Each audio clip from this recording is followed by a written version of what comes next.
Kapaglaban na ba ang lahat mga mamshi? Hello mga mamshi! Welcome to our mini vlog. So, oras neto ay mga magsi 7 AM pa lang at maga akong gumising dahil tayo'y maglalaba.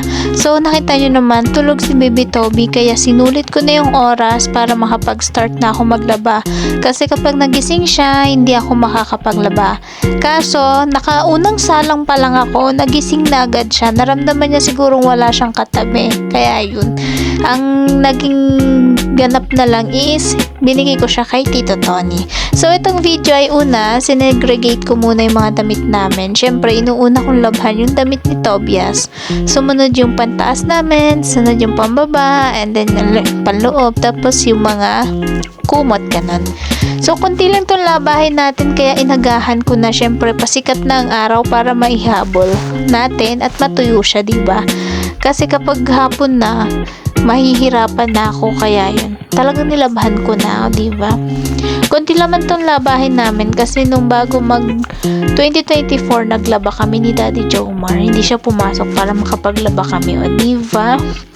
So, buti na lang, in good mood si Tobias dahil hindi, nung una, nagwawala siya. Pero nung second time na iniwan ko siya kay Tito Tony, hindi na siya nagwawala.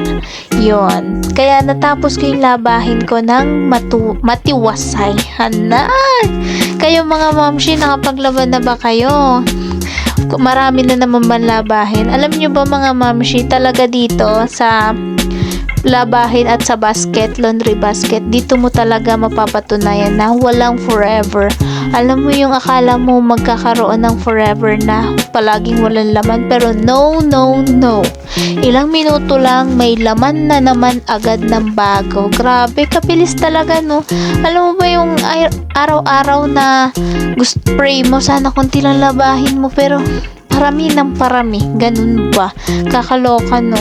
Kaya siguro kapag tinamad ako maglaba, tas the next week na ako maglaba, tambak, ang sakit sa likod. Buti na lang talaga to, konti lang. Tapos, ang tahimik lang neto kasi tulog pa sila Tita Jassy. So, bali, ako, si Tito Tony, tapos si Tobias lang. At si Daddy Jomar kasi pumasok.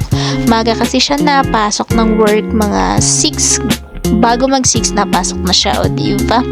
At ito, nagsasampay na ako dahil sinusulit ko na habang mabait pa si Tobias. Kailangan na nating maisampay, o diba? Ang daming sampayin.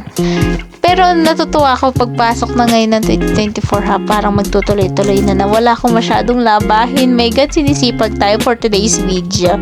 Pero kailangan natin ng sipagan ba? O, diba? Oops, ano ba yan?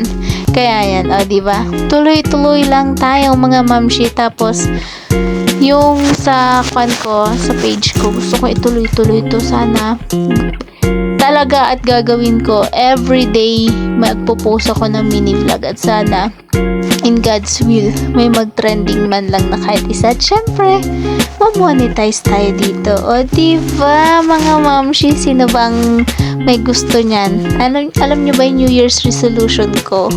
Sana, sabi ko, everyday na ako magpo-post, ganun.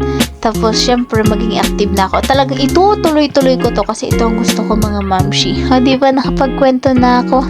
At ito, naisampay ko na. Wala pang sikat ng araw. Pasikat pa lang. And then, yun lang for today's video. Thank you for watching mga mamshi. Bye-bye!